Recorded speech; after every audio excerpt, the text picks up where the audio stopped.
ಹೌದು, ಕರ್ನಾಟಕ ರಾಜ್ಯಾದ್ಯಂತ ಇರುವಂತ ಇನ್ನೂ ತನಕ ಇಲ್ಲಿ ಬೆಳೆ ಹಾನಿ ಪರಿಹಾರ ಹಣವನ್ನು ಕೂಡ ಪಡೆದುಕೊಳ್ಳಲಾರದವರ ರೈತರಿಗೆ ಇವತ್ತು ಕೂಡ ಒಂದು ಭರ್ಜರಿ ಗುಡ್ ನ್ಯೂಸ್ ಬಂದಿರುವಂತದ್ದು.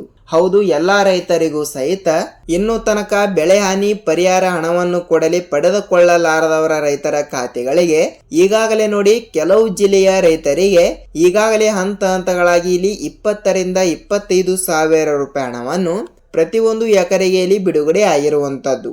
ಹೌದು ವೀಕ್ಷಕರೇ, ಇಲ್ಲಿ ಈಗಾಗಲೇ ಅಷ್ಟು ರೂಪಾಯಿ ಹಣವನ್ನು ಕೂಡ ಈಗಾಗಲೇ ಪ್ರತಿಯೊಂದು ರೈತರು ಕೂಡ ಇಲ್ಲಿ ಪಡೆದುಕೊಂಡಿರುವುದರಿಂದ ಈ ಕಡೆ ಉತ್ತರ ಕರ್ನಾಟಕದ ಕಡೆ ಇರುವಂತಹ ರೈತರಿಗೆ ಇಲ್ಲಿ ಯಾವುದೇ ರೀತಿಯಾಗಿಯೂ ಕೂಡ ಇಲ್ಲಿ ಹಣವನ್ನು ಬಿಡುಗಡೆನೇ ಆಗಿಲ್ಲ.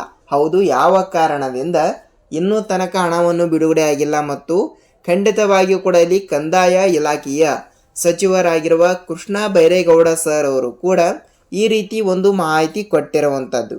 ಹೌದು, ಇಲ್ಲಿ ಅವರು ಕೂಡ ಏನು ಮಾಹಿತಿ ಕೊಟ್ಟಿದ್ದಾರೆ ಮತ್ತು ರಾಜ್ಯದ ಮುಖ್ಯಮಂತ್ರಿಯಾಗಿರುವ CM ಸಿದ್ದರಾಮಯ್ಯ ಸರ್ ಅವರು ಕೂಡ ಇಲ್ಲಿ ಬೆಳೆ ಹಾನಿ ಪರಿಹಾರ ಹಣದ ಬಗ್ಗೆನೂ ಕೂಡ ಏನು ಮಾಹಿತಿ ಕೊಟ್ಟಿದ್ದಾರೆ ಮತ್ತು ಅದೇ ರೀತಿಯಾಗಿ ಕೂಡ ಇವತ್ತು ಕೂಡ ಉಳಿದ ಕೆಲವು ಜಿಲ್ಲೆಯ ರೈತರಿಗೆ ಇವತ್ತು ಕೂಡ ಇಲ್ಲಿ ಹಂತ ಹಂತಗಳಾಗಿ ಹಣವನ್ನು ಕೂಡ ಇಲ್ಲಿ ಬಿಡುಗಡೆ ಮಾಡುವ ಮೂಲಕ ಒಂದು ಮಾಹಿತಿ ಕೊಟ್ಟಿರುವಂಥದ್ದು. ಹೌದು, ಇಲ್ಲಿ ಅದನ್ನು ಕೂಡ ಮಾಹಿತಿ ಏನು ಬಂದಿದೆ ಅಂತ ತಿಳಿದುಕೊಳ್ಳುತ್ತಾ ಹೋಗೋಣ. ಜೊತೆಗೆ PM ಕಿಸಾನ್ ಯೋಜನೆಯ 22ನೆಯ ಕಂತಿನ ಬಗ್ಗೆ ಒಂದೆರಡು ಅಪ್ಡೇಟ್ಗಳು ಕೂಡ ಇಲ್ಲಿ ಬಂದಿರುವಂಥದ್ದು. ಹೌದು, ಎಲ್ಲ ರೈತರಿಗೂ ಸಹಿತ ಈ ಒಂದು ಮಾಹಿತಿ ತಪ್ಪದೆ ಗೊತ್ತಿರಬೇಕು. ನೋಡಿ, PM ಕಿಸಾನ್ ಯೋಜನೆಯ ಕಡೆಯಿಂದ 22ನೆಯ ಕಂತಿನವನ್ನು ಈಗಾಗಲೇ ಪ್ರೆಸೆಂಟ್ ಆಗಿ ಪ್ರತಿಯೊಬ್ಬರಿಗೂ ಕೂಡ ಇಲ್ಲಿ ಬಿಡುಗಡೆ ಆಗಿರುವುದರಿಂದ ಇಲ್ಲಿ 23ನೆಯ ಕಂತಿನದಿಂದ ಅಂದರೆ 2,000 ರೂಪಾಯಿ ಹಣವನ್ನು ಬಿಡುಗಡೆ ಆಗ್ತಾ ಇರ್ತದಲ್ಲ, ಆ ಒಂದು ಹಣವನ್ನು ಕೂಡ ಇಲ್ಲಿ ಹಣವನ್ನು ಹೆಚ್ಚಿಗೆ ಆಗಿರುವಂಥದ್ದು ಅಂದರೆ ಡಬಲ್ ಆಗಿರುವಂಥದ್ದು ವೀಕ್ಷಕರೇ.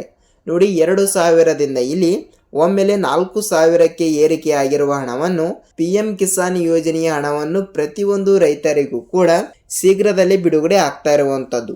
ಸೊ ಇದರ ಬಗ್ಗೆನೂ ಕೂಡ ಇಲ್ಲಿ ಸಂಪೂರ್ಣವಾದ ಮಾಹಿತಿ ಏನು ಬಂದಿದೆ ಮತ್ತು ಅದೇ ರೀತಿಯಾಗಿ ಕೂಡ ಇಲ್ಲಿ ಬೆಳೆ ಹಾನಿ ಪರಿಹಾರ ಹಣದ ಬಗ್ಗೆ ಇವತ್ತು ಕೂಡ ಹಂತ ಹಂತಗಳಾಗಿ ಉಳಿದ ಕೆಲವು ಜಿಲ್ಲೆಯ ರೈತರಿಗೆ ನೇರವಾಗಿ ಹಣವನ್ನು ಕೂಡ ಇಲ್ಲಿ ಬಿಡುಗಡೆ ಆಗ್ತಾ ಇರುವಂಥದ್ದು. ಹೌದು, ಯಾವ ಯಾವ ಜಿಲ್ಲೆಯ ರೈತರಿಗೆ ಹಣವನ್ನು ಕೂಡ ಇಲ್ಲಿ ಬಿಡುಗಡೆ ಆಗ್ತಾ ಇದೆ ಮತ್ತು ಅದೇ ರೀತಿಯಾಗಿಯೂ ಕೂಡ ಪ್ರತಿಯೊಂದು ರೈತರಿಗೂ ಕೂಡ ಒಂದು ಭರ್ಜರಿ ಗುಡ್ ನ್ಯೂಸ್ ಕೊಟ್ಟಿರುವ ಸರ್ಕಾರ ನೇರವಾಗಿ DBT ಮುಖಾಂತರ ಇಲ್ಲಿ ಹಣವನ್ನು ಬಿಡುಗಡೆ ಆಗ್ತಾ ಇರುವಂಥದ್ದು. ಹೌದು, ಈ ಎಲ್ಲದರ ಬಗ್ಗೆ ಮಾಹಿತಿ ಏನು ಬಂದಿದೆ ಏನು ಇಲ್ಲ ಮತ್ತು ಪ್ರತಿಯೊಂದು ರೈತರಿಗೂ ಕೂಡ ಈ ಒಂದು ಮಾಹಿತಿ ತಪ್ಪದೇ ಗೊತ್ತಿರಬೇಕು. ಹೌದು, ಈ ಎಲ್ಲದರ ಬಗ್ಗೆ ಮಾಹಿತಿ ಏನು ಬಂದಿದೆ ಅಂತ ನಾವು ಈ ಒಂದು ವಿಡಿಯೋದಲ್ಲಿ ಪೂರ್ಣವಾದ ಮಾಹಿತಿಯನ್ನು ತಿಳಿದುಕೊಳ್ಳುತ್ತಾ ಹೋಗುವುದರ ಜೊತೆಗೆ ಸಂಪೂರ್ಣವಾದ ಮಾಹಿತಿಯನ್ನು ತಿಳಿದುಕೊಳ್ಳುತ್ತಾ ಹೋಗಬಹುದು.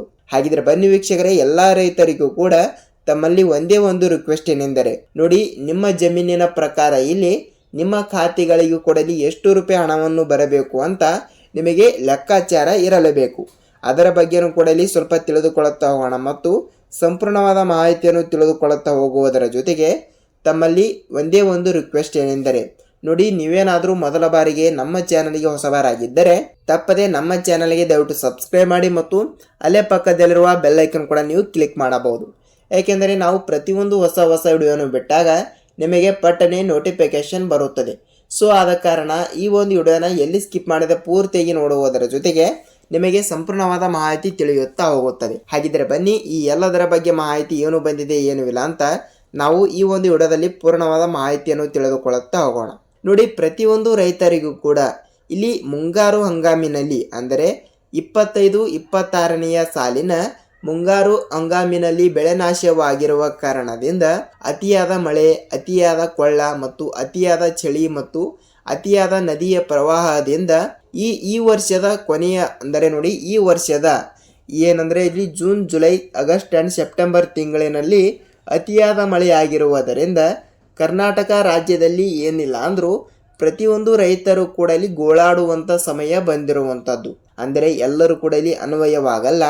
ಕೆಲವು ಜಿಲ್ಲೆಯ ರೈತರಿಗೆ ಇಲ್ಲಿ ಇನ್ನೂ ತನಕ ಇಲ್ಲಿ ಯಾವುದೇ ರೀತಿಯಾಗಿ ಕೂಡ ಇಲ್ಲಿ ಬೆಳೆ ಹಾನಿ ಪರಿಹಾರ ಹಣ ಬಂದಿಲ್ಲ. ಅಂದರೆ ನೋಡಿ, ಖಂಡಿತವಾಗಿಯೂ ಕೂಡ ಹೇಳ್ತಾ ಇದ್ದೀನಿ, ಈಗಾಗಲೇ ಬಹಳಷ್ಟು ನಾಶವಾಗಿರುವ ಕಾರಣದಿಂದ ಅವರವರ ಜಮೀನಿನ ಬೆಳೆಗಳನ್ನು ಕೂಡ ಈಗಾಗಲೇ ಪ್ರತಿಯೊಂದು ಜಿಲ್ಲೆಗಳಲ್ಲಿ ಇರುವಂಥ ರೈತರಿಗೆ ಬಹಳಷ್ಟು ಸಂಕಟ ಅಂತ ಇಲ್ಲಿ ಅವರಿಗೆ ಮಾತ್ರ ಗೊತ್ತು ಇರುತ್ತದೆ. ಸೊ ಅದಕ್ಕಾಗಿ ಖಂಡಿತವಾಗಿಯೂ ಕೂಡ ರಾಜ್ಯ ಸರ್ಕಾರದಿಂದ ಇಲ್ಲಿ ಬಿಡುಗಡೆ ಮಾಡುವ ಬೆಳೆ ಹಾನಿ ಪರಿಹಾರ ಹಣವನ್ನು ಕೂಡ ಇಲ್ಲಿ ಪಡೆದುಕೊಳ್ಳುವ ಪ್ರತಿಯೊಂದು ರೈತರ ಖಾತೆಗಳಿಗೂ ಕೂಡ ಈಗಾಗಲೇ ಕೆಲವು ಜಿಲ್ಲೆಯ ರೈತರಿಗೆ ಇಲ್ಲಿ ಯಾವುದೇ ರೀತಿಯಾಗಿಯೂ ಕೂಡ ಇನ್ನೂ ತನಕ ಹಣನೇ ಬಂದಿಲ್ಲ. ಆದರೂ ಕೂಡ ಬಂದಿರುತ್ತದೆ. ಕೆಲವರಿಗೆ ನಮಗೆ 2,000 ರೂಪಾಯಿ ಹಣ ಬಂದಿದೆ ಸರ್, ಮತ್ತು ನಮಗೆ 3,000 ರೂಪಾಯಿ ಹಣ ಇಷ್ಟೇ ಬಂದಿದೆ, ಸೊ ನಮಗೆ ಇನ್ನೂ ತನಕ ಏಕೆ ಹಣವನ್ನು ಕೂಡ ಬಂದಿಲ್ಲ ಅಂತ ಬಹಳಷ್ಟು ರೈತರು ಕೂಡ ಇಲ್ಲಿ ಕೇಳ್ತಾ ಇರುವಂಥದ್ದು. ನೋಡಿ ವೀಕ್ಷಕರಲ್ಲಿ, 2,000 3,000 ಈ ಒಂದು ಹಣವನ್ನು ಬೆಳೆ ಹಾನಿ ಪರಿಹಾರ ಹಣದ ಅವಶ್ಯಕತೆನೇ ಅಲ್ಲ. ಏಕೆಂದರೆ 1 ಎಕರೆಗೆ ಇಲ್ಲಿ ಮಿನಿಮಮ್ ಏನಿಲ್ಲ ಅಂದರೂ 8,000 ರಿಂದ 15,000 ರೂಪಾಯಿ ಹಣವನ್ನು ಬಿಡುಗಡೆ ಮಾಡಿರುವ ಸರ್ಕಾರ ಏಕೆ ನಿಮ್ಮ ಖಾತೆಗಳಿಗೆ 2,000 ರಿಂದ 3,000 ರೂಪಾಯಿ ಹಣವನ್ನು ಜಮಾವಣೆ ಮಾಡುತ್ತದೆ ಅಲ್ವಾ? ಅದಕ್ಕಾಗಿ ಇದಕ್ಕೂ ಕೂಡ ಒಂದು ಪ್ರಶ್ನೆಯನ್ನು ನಾವು ಕೇಳಲೇಬೇಕಾಗುತ್ತದೆ.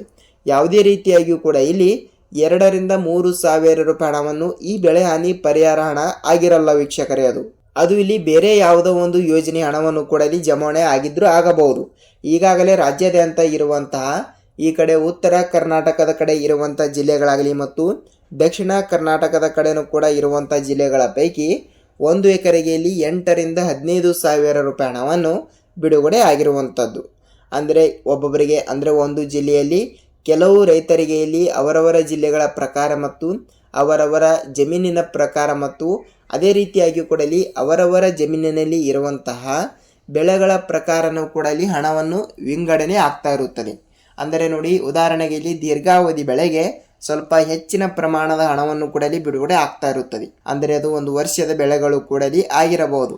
ಸೊ ಅಂಥವರಿಗೆ ಇಲ್ಲಿ ಏನಿಲ್ಲ ಅಂದರೂ 1 ಎಕರೆಗೆ 15,000 ರೂಪಾಯಿ ಹಣದ ತನಕ ಹಣವನ್ನು ಪ್ರತಿಯೊಂದು ರೈತರಿಗೂ ಕೂಡ ಇಲ್ಲಿ ಬಿಡುಗಡೆ ಆಗ್ತಾ ಇರುವುದರಿಂದ 1 ಹೆಕ್ಟರ್ಗೆ ಇಲ್ಲಿ 30,000 ರಿಂದ 35,000 ಮತ್ತು ಕೆಲವರಿಗೆ 40,000 ರೂಪಾಯಿ ಹಣದ ತನಕ ಹಣವನ್ನು ಬಿಡುಗಡೆ ಆಗ್ತಾ ಇರುವಂಥದ್ದು. ಸೊ ಈ ರೀತಿಯಲ್ಲಿ ಹಂತ ಹಂತಗಳಾಗಿ ಪ್ರತಿಯೊಂದು ರೈತರಿಗೂ ಕೂಡ ತಪ್ಪದೆ ಹಣವನ್ನು ಕೂಡ ಇಲ್ಲಿ ಬಿಡುಗಡೆ ಆಗ್ತಾ ಇದೆ ಮತ್ತು ಖಂಡಿತವಾಗಿಯೂ ಕೂಡ ಇಲ್ಲಿ ಎಲ್ಲ ರೈತರಿಗೂ ಕೂಡ ಈ ಒಂದು ಮಾಹಿತಿ ಅನ್ವಯವಾಗುತ್ತದೆ. ಖಂಡಿತವಾಗಿಯೂ ಕೂಡ ತಪ್ಪದೆ ನಿಮ್ಮ ಜಿಲ್ಲೆಗಳಿಗೂ ಕೂಡ ನೇರವಾಗಿ ಹಣವನ್ನು ಕೂಡ ಇಲ್ಲಿ ಬಿಡುಗಡೆ ಆಗಬೇಕಾದ್ರೆ ಸ್ವಲ್ಪ ನೀವು ಕೂಡ ಇಲ್ಲಿ ಸ್ವಲ್ಪ ಜಿಲ್ಲೆಗಳ ಬಗ್ಗೆನೂ ಕೂಡ ಇಲ್ಲಿ ನೋಡಿಕೊಳ್ಳುತ್ತಾ ಹೋಗಲೇಬೇಕು, ಹೌದಲ್ವಾ? ಸೊ ಅದಕ್ಕಾಗಿ ಸ್ವಲ್ಪ ಜಿಲ್ಲೆಗಳ ಬಗ್ಗೆನೂ ಕೂಡ ಇಲ್ಲಿ ನೋಡ್ತಾ ಹೋದ್ರೆ ನೋಡಿ, ರಾಜ್ಯಾದ್ಯಂತ ಇರುವಂತ 30 ರಿಂದ 31 ಜಿಲ್ಲೆಗಳು ಕೂಡ ಇಲ್ಲಿ ಇರುವ ಪ್ರಕಾರ ಇಲ್ಲಿ ಜಿಲ್ಲೆಗಳ ಬಗ್ಗೆನೂ ಕೂಡ ಇಲ್ಲಿ ನೋಡ್ತಾ ಹೋದ್ರೆ ನೋಡಿ, ಬೆಂಗಳೂರು ಗ್ರಾಮಾಂತರ ಜಿಲ್ಲೆ, ವಿಜಯಪುರ ಜಿಲ್ಲೆ, ಬೆಳಗಾವಿ ಜಿಲ್ಲೆ, ಮಂಗಳೂರು ಜಿಲ್ಲೆ,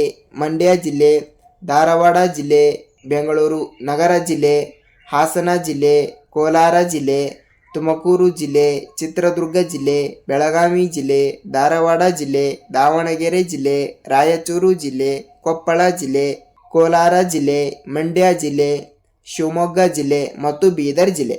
ಹೌದು, ಟೋಟಲ್ ಆಗಿ 20 ಜಿಲ್ಲೆಗಳು ಕೂಡ ಇಲ್ಲಿ ಇರುವ ಪ್ರಕಾರ ಈ ಜಿಲ್ಲೆಗಳಲ್ಲಿ ಇರುವಂಥ ಪ್ರತಿಯೊಂದು ರೈತರ ಖಾತೆಗಳಿಗೂ ಕೂಡ ನೇರವಾಗಿ ನಿಮ್ಮ ಖಾತೆಗಳಿಗೂ ಕೂಡ ಬೆಳೆ ಹಾನಿ ಪರಿಹಾರ ಹಣವನ್ನು ಕೂಡ ಇಲ್ಲಿ ಬಂದಿಲ್ಲ ಅಂದರೆ ನೀವು ಯಾವುದೇ ರೀತಿಯಾಗಿ ಕೂಡ ಇಲ್ಲಿ ಭಯಪಡುವ ಅವಶ್ಯಕತೆ ಇಲ್ಲ. ಈಗಾಗಲೇ ಹಂತ ಹಂತಗಳಾಗಿ ಪ್ರತಿಯೊಂದು ರೈತರಿಗೂ ಕೂಡ ನೇರವಾಗಿ ಹಣವನ್ನು ಕೂಡ ಇಲ್ಲಿ ಬಿಡುಗಡೆ ಆಗ್ತಾ ಇರುವಂಥದ್ದು.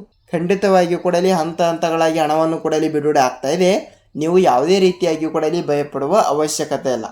ಹಾಗಿದ್ರೂ ಕೂಡ ಈ ಒಂದು ಚಿಕ್ಕ ಕೆಲಸವನ್ನು ಎಲ್ಲರಿಗೂ ಕೂಡ ಇಲ್ಲಿ ಕಡ್ಡಾಯವಾಗಿರುತ್ತದೆ. ಹೌದು, 2026-27ನೇಯ ಬಜೆಟಿನಲ್ಲಿ ಹೇಳಿರುವ ಪ್ರಕಾರ ಈ ಒಂದು ಕೆಲಸವನ್ನು ಪ್ರತಿಯೊಂದು ರೈತರಿಗೂ ಕೂಡ ಅನ್ವಯವಾಗಿರುವಂಥದ್ದು. ಹೌದು, ಯಾವ ಚಿಕ್ಕ ಕೆಲಸ ಅಂತ ನೀವು ನಮಗೆ ಕೇಳ್ತಾ ಇದ್ರೆ ನೋಡಿ, ಎಲ್ಲ ರೈತರಿಗೂ ಕೂಡ ಇಲ್ಲಿ ಬೆಳೆ ಹಾನಿ ಪರಿಹಾರ ಹಣ ಆಗಲಿ ಮತ್ತು PM ಕಿಸಾನ್ ಯೋಜನೆಯ ಹಣವನ್ನಾಗಲಿ ಒಂದು ಖಾತೆಯಿಂದ, ಅಂದರೆ ನೋಡಿ ಸರ್ಕಾರದಿಂದಲೇ ಬರಬೇಕಾದ್ರೆ FID ಅನ್ನೋದು ಬಹಳಷ್ಟು ಇಂಪಾರ್ಟೆಂಟ್.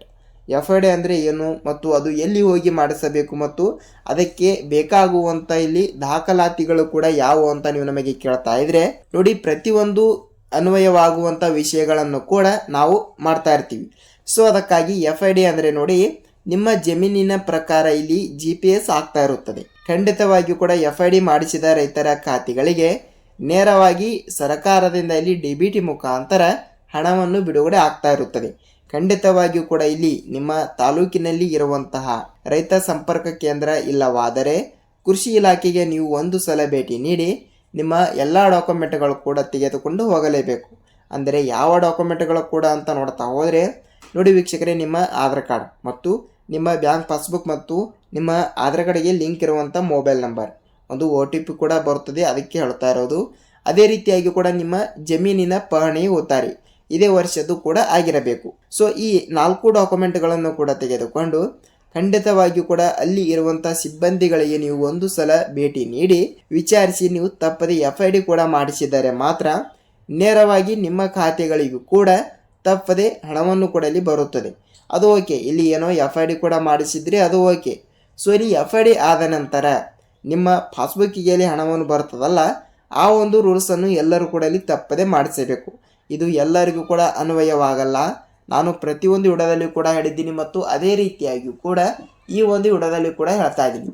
ಖಂಡಿತವಾಗಿಯೂ ಕೂಡ ತಪ್ಪದೆ ಖಂಡಿತವಾಗಿಯೂ ಕೂಡ ನಿಮ್ಮ ಬ್ಯಾಂಕಿಗೆ ನೀವು ಒಂದು ಸಲ ಭೇಟಿ ನೀಡಿ ಈ KYC ಕಂಪ್ಲೀಟ್ ಆಗಿದೆಯಾ ಇಲ್ವಾ ಅಂತ ಅದನ್ನು ಕೂಡ ನೀವು ಒಂದು ಸಲ ಪರಿಶೀಲಿಸಬೇಕು. ತಪ್ಪದೆ ಈ ಎಲ್ಲ ಕೆಲಸಗಳನ್ನು ನೇರವಾಗಿ ಮಾಡಿದರೆ ಮಾತ್ರ ಖಂಡಿತವಾಗಿಯೂ ಕೂಡ ನಿಮ್ಮ ಖಾತೆಗಳಿಗೂ ಕೂಡ ನೇರವಾಗಿ ಹಣವನ್ನು ಬಿಡುಗಡೆ ಆಗ್ತಾ ಇರುತ್ತದೆ. ಹೌದು, ಎಲ್ಲ ರೈತರಿಗೂ ಕೂಡ ಈ ಒಂದು ಮಾಹಿತಿಯ ಬಗ್ಗೆ ಸ್ವಲ್ಪ ಮಾಹಿತಿ ತಿಳಿದಿದೆ ಅಂತ ಅಂದುಕೊಳ್ತೀನಿ. ಮತ್ತು ಈ ಒಂದು ವಿಷಯದ ಬಗ್ಗೆ ನಿಮಗೆ ಏನೇ ಡೌಟ್ ಇದ್ದರೂ ಕೂಡ ನೀವು ನಮಗೆ ಕಮೆಂಟ್ ಮೂಲಕ ಮಾಹಿತಿ ತಿಳಿಸಿ.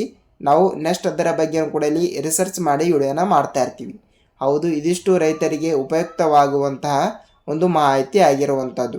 ನಾವು ಇದೇ ರೀತಿಯಾಗಿ ಕೂಡ ಮತ್ತೊಂದು ಅಪ್ಡೇಟ್ ಜೊತೆಗೆ ಮತ್ತೊಂದು ವಿಡಿಯೋದಲ್ಲಿ ಭೇಟಿಯಾಗೋಣ. ಅಲ್ಲಿಯ ತನಕ ಎಲ್ಲರಿಗೂ ಧನ್ಯವಾದ.